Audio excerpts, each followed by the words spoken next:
I am transgender. Growing up, it was scary. I didn't have anyone to talk to. My family didn't understand. It's a struggle to be real. Society, for some reason, doesn't want people to be real. I've come across a lot of transgender children in the world, and I want to do everything in my power to make sure that they don't go through the things that I went through. It doesn't matter what gender you are. It doesn't matter what you look like. It just matters, are you a good person? I want someone to know it's okay to be transgender. It's okay to discover that you're not transgender if you think you are. It's okay to be gender fluid. It's okay to be gender neutral. It's okay to be gender non-conforming. It's okay to be male. It's okay to be female. It's okay to be gay, straight, lesbian. It's okay.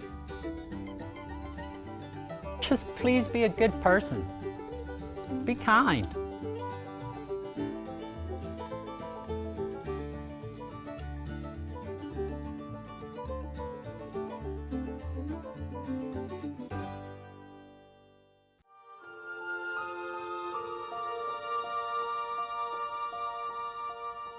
See, my childhood was pretty unique.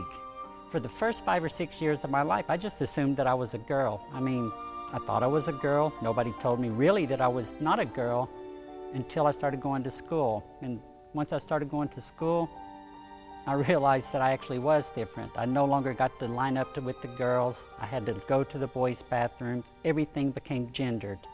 And I had to make this decision in my life. I thought I was a girl, but the rest of the world was telling me that I was a boy.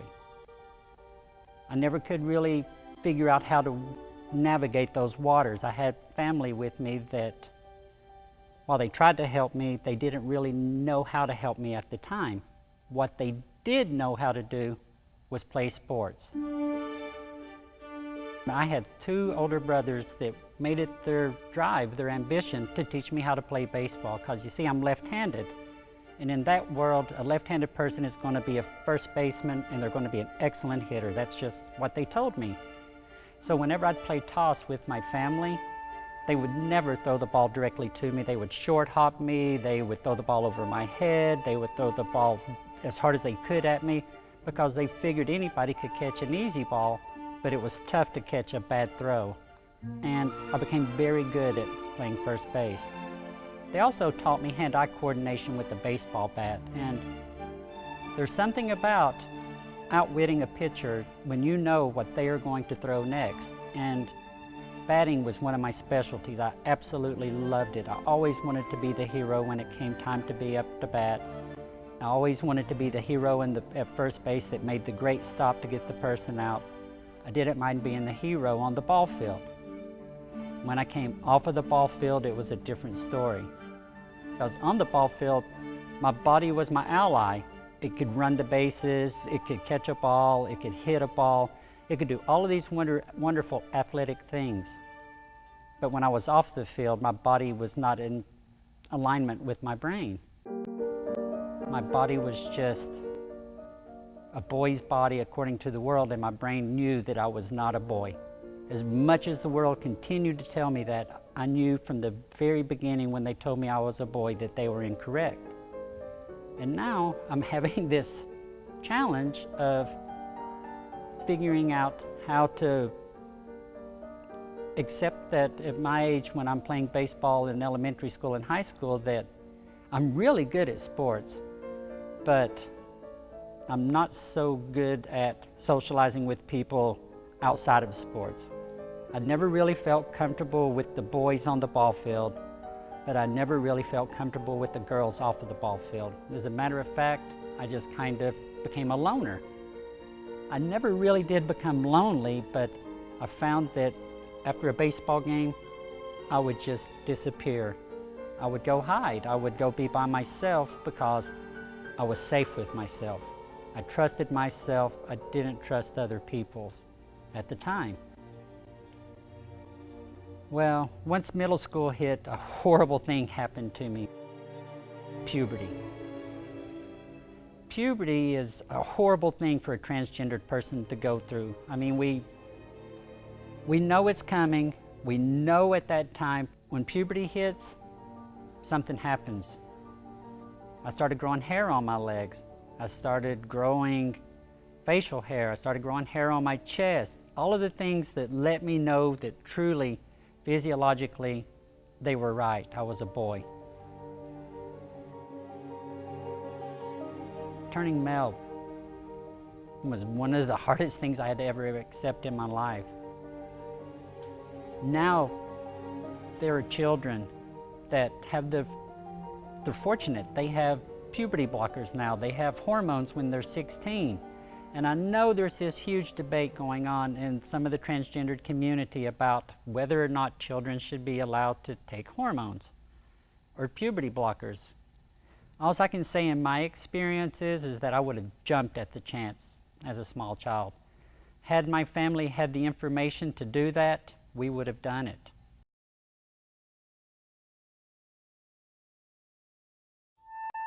Well, to combat my body becoming more and more male, I started dressing more and more in women's clothing. There was this huge battle going on between this maleness that was coming out in me and the femaleness that was slowly being destroyed by it. It was scary. I didn't have anyone to talk to. My family didn't understand. None of my friends could understand it, so I just slowly disappeared into dressing more and more in female clothing. It would get to the point to where I would just not go to school for days on end because I couldn't stomach having to pretend to be a boy anymore at school. I know a lot of people struggle with going to school. In middle school and high school, there are landmines everywhere for everybody. Puberty wrecks through everyone. As a middle school teacher, I've learned that. I've seen it firsthand in every student I've ever had. They don't know what's going on. Their bodies are changing every day. It seems like their brain is different. And then you add on to it with me the fact that I'm transgendered. I kept getting further and further away from where my mind told me that I was at. My body was betraying me. And that took a lot of strength to sustain and not give in to. It got so bad that there was this constant battle between my brain and my body, my alignment as male or female. Am I a boy? Am I a girl? That anxiety set in. Bad stomach problems developed. Lots of illnesses hit me because everything was incorrect. I started going to doctors, and all I could say to them, because I didn't know what transgendered was yet, I had no idea. I just knew that people were calling me a boy and they were wrong. And I didn't have the courage or the wisdom or the right words to tell them otherwise. As a matter of fact, I did the worst thing that I could have. I kind of gave up on my female side. I would go to doctors and I would say, I feel like I'm here, but I'm not here. That's the closest that I could come to describing what was going on. I'm here, but I'm not here. Doctors would do all these tests and they always would come back with the same thing, puberty. Well, I could have told them that. I was in struggle. I mean, puberty was a nightmare for me. So the doctor issue didn't really help. So I turned to religion. Because you see, my family is deeply religious, Southern Baptist religion through and through. I've got a grandfather who's a Southern Baptist minister. I have a younger brother who is a Southern Baptist minister, a brother who's a deacon in a church. My mother is a devout Southern Baptist person.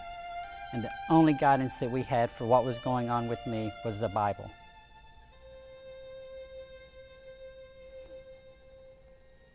The Bible is an amazing, powerful tool. It can bring love into the world, or it can destroy people. And sadly, the Bible destroyed me. My family decided that the Bible says that I'm sinning, so we need not do that anymore. I needed to stop dressing as a girl. They just forced it on me. They would never outright talk to me because they didn't know what to say. Instead, my mother would pen little notes on her clothes saying, please don't wear my clothes. This is shameful. What would the Lord think? What will the neighbors think? On and on and on, these little notes would pop up. but I never, growing up, had a meaningful conversation with my parents about me being transgendered.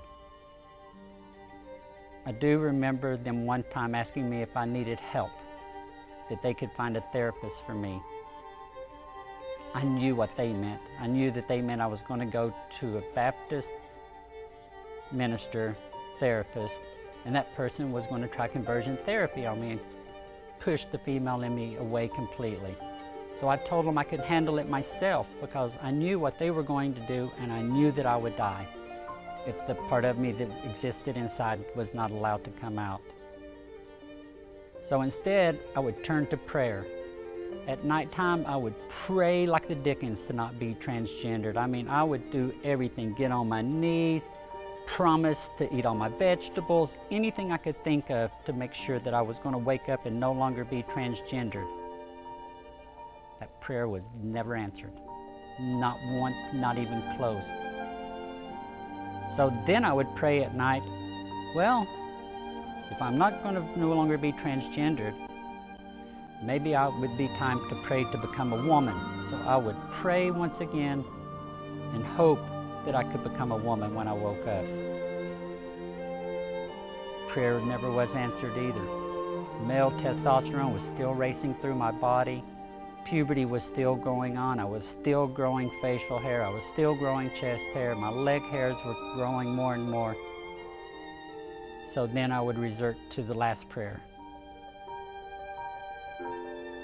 I would pray at night to die.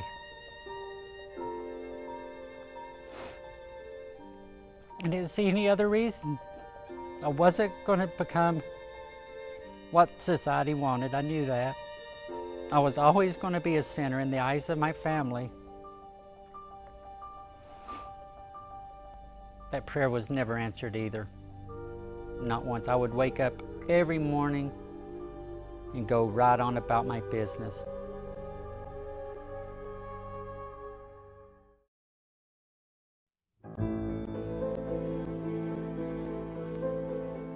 My family would always go on camping trips, and I was really struggling with my identity at this time. And we would go on camping trips into southern Tennessee with my sister and her husband. And during one of these camping trips, I found a Sports Illustrated article. Now, I had been reading Sports Illustrated for years because next to playing baseball, the thing I liked next was reading about baseball. I loved to see who was in a slump. I loved to see who was hot at the time, which team was on a roll, which team was falling, who had traded who. I was all about baseball, and I was just turning page after page after page reading baseball stories. And then I turned the page, and there it was, the answer to who I was. The article was on a transgender tennis player named Dr. Renee Richards. She was the first openly transgendered woman to compete in the professional level in tennis in America, and she was making quite a stir. According to this article, there were people that thought she was a cheater, there were people that thought that she was disgusting, there were people that were proud of her, there were people that didn't understand her. The thing I got from the article was, thank God I'm not alone. There is somebody else in this world just like me. That means that I'm not alone. And that was huge, absolutely huge. I mean, to discover that there's other people like you, I can't even imagine sometimes what it's like. Well, I can never imagine what it's like to not be transgendered. I'm always going to be transgendered. No surgery, no hormones, no electrolysis, none of that stuff will change the fact that I'm a transgendered woman. I'm not ashamed of the fact that I'm a transgendered woman. As a matter of fact, I'm quite proud of it now. I'm coming into my own as a person. But Dr. Renee Richards, she was strong. I mean, she was fighting this fight in a time when very few people had ever even heard of such a thing. At one time, I was very proud of her, and then at the very next moment, I felt sorry for her. I knew what she was going through. I knew what it was like for your family to not really understand you. I knew what it was like to have to hide in the shadows. And then I see this woman come out into public, and it gives me hope. It's like, I can do this. If Dr. Renee Richards can transition, I can do it too. So in 1976, I discovered I'm transgendered. This happened while I was camping. I've always had a fascination with the outdoors. I've always loved the outdoors, always have. My mother's mother instilled in me the love of nature. She instilled in me that there's a rhythm to nature. There's seasons, there's resources, there's all of this rhythm to nature that everybody can be a part of. And she taught me how to become a part of it. She taught me to listen to the birds. She taught me to plant vegetables. She taught me to harvest vegetables. I owe a lot to this lady. I owe a whole lot. Matter of fact, she, of all of my immediate family members, my siblings, my brothers, my grandparents, my sisters, she was the one person that accepted me. She couldn't do it completely. She just couldn't. She still had to call me by male pronouns. She still had to call me her grandson. She just couldn't change that. But she was the person that gave me my love of the outdoors, and I am forever grateful for that, and I still love the outdoors. My family, on the other hand, my immediate family, at the time, they didn't really understand what was going on. They didn't have information. There weren't resources out there for transgendered people like there are now. There was nothing for them that they could rely on. And relying on the Bible for guidance can be a wonderful spiritual thing, but it can also be a thing that destroys the soul. And sadly for me, that's the side of the Bible that I got. I got the you should be ashamed. I got the what will the church think. I had church pastors come to me and pray with me that I would be saved. On and on and on, things were going to try to push the woman in me deeper and deeper away. My family started using social pressure, and I'm willing to bet that every person that is listening to this has been put under social pressure at some time or another. You just have. I mean, social pressure is tough. It makes you buy a particular car. It makes sure that men buy blue clothes and women buy pink clothes. It makes sure that gender separation takes place. It makes sure that people do what society says they should do. And sometimes what society says you should do is not the thing you should do. If society doesn't want you to be real, then I think society is wrong. I think everybody should be real. I think that anybody that is trying to become better in life, the best thing you can do is accept your strengths and weaknesses, accept who you are, love yourself for who you are, and be real. There's something about being real that is quite refreshing.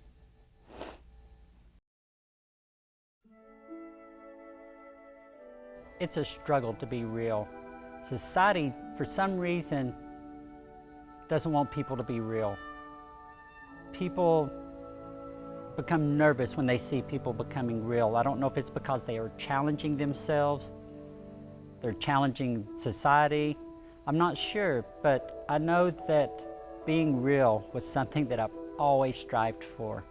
And every time I would tiptoe closer and closer and closer to being real, something would happen to knock me back down to being fake. High school baseball was a place where I attempted to be real, but at the same time, I knew I couldn't be too real because, as a matter of fact, I'm on a baseball team. I'm on a high school baseball team. I'm a teammate with lots of people. We rely on each other. We depend on one another to make the cohesion happen, to win games, to lift each other up. So I would do my best to be the role model, typical male baseball player. It lasted 2 weeks. I think my very first practice in high school baseball, I showed up in makeup. Not a lot of makeup because, you know, I'm playing a sport and you don't want to go all out. I mean, I don't want to look like Dolly Parton out on a ball field. I just went casual with it, a little bit of eyeliner, and that was it. I'm sure people noticed. They had to have noticed because it was eyeliner. But you know, for some reason in high school, I was never bullied by the first classmate. I was never bullied or teased by my first teammate. None of that stuff happened. I don't know all the reasons as to why that is, because I was certainly at the right phase to be bullied. I would sit in my classrooms with my female classmates and paint my nails. I would just completely ignore the teacher. I would be so engrossed in becoming the real Kelly Jenkins that I would ignore the biology class, ignore the teacher, and sit in there with the other girls and paint my nails. That's how strong this drive is. You're willing to give up your education, you're willing to do anything to become real. Being transgendered is kind of, I don't know, everything I looked at in life is through a transgendered veil. Anytime I see anything gendered, I walk into a bathroom and it says male or female. Well, I'm still trying to decide where at on that gender spectrum I fit. I know I'm female, but there's a lot of male attributes to me, a lot of things that are male that I enjoy about my life. I don't want to present as a male. I don't want the world to talk to me as a male. I want the world to see me as a female. But there is this male side of me. And in high school baseball, I got to be both male and female. I would go to practices, like I said, in makeup. I would never go to a game in makeup. But I think one of the reasons I wasn't bullied in school was because I was really good at baseball, really good at it. I was all-state, set batting records, excellent fielder, and so all through high school, baseball was my saving grace. It was the thing that kept me going. It was the thing that brought me happiness. There wasn't many other times that happiness was found while I was in high school, but during baseball season, I was on. I was an athlete first, a human second, and transgendered third. But like everybody else, you grow up and high school goes behind you. It becomes a distant memory. The day I left high school was the day I quit sports for 6 years. Those were a tough 6 years because sports were truly my salvation, my saving grace. They were the one place where I excelled.